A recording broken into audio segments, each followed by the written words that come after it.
Beredar tulisan atau grafik yang menyamakan gaya kampanye Prabowo Gibran dengan Bongbong Marcos Jr., anak diktator Filipina Ferdinand Marcos. Bongbong terpilih sebagai presiden karena lebih banyak menggunakan media sosial ketimbang mengikuti kampanye konvensional, menciptakan image politik positif melalui media sosial yang digarapnya sesuai dengan selera anak muda. Selama beberapa tahun, Bongbong membangun citra positif keluarganya di sosial media jauh sebelum masa kampanye. Bongbong juga menghindari debat saat kampanye, baik debat tak resmi maupun debat resmi, karena menganggap debat tidak banyak berpengaruh dalam elektoral. Ia membalik citra ayahnya yang tumbang karena people power jadi kehidupan personal yang penuh keseharian, tanpa menyinggung masa-masa kelam kediktatoran sang ayah. Gaya Bongbong jelas berbeda dengan Gibran.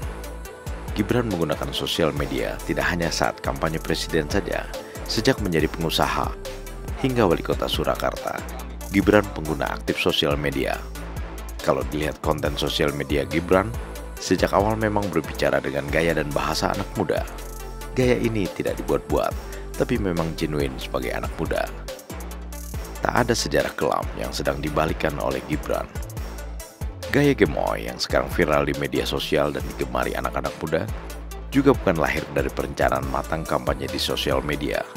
Ini lebih pada kubu Prabowo Gibran menangkap sebutan yang dibuat masyarakat ke Prabowo, menganggap kata gemoy mudah dicerna dan akrab di anak-anak muda.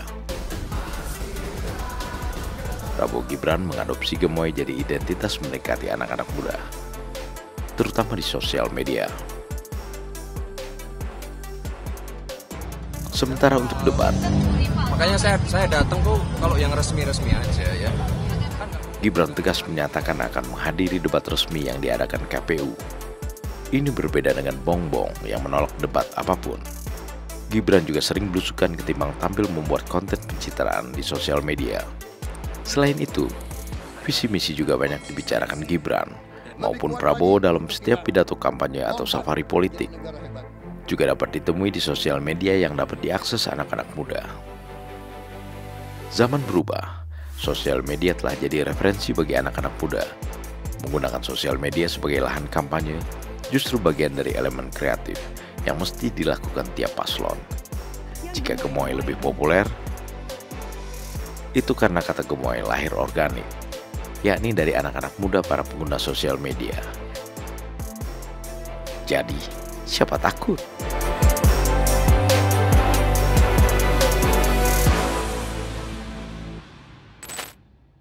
Prabowo Gibran, Man of Our Time.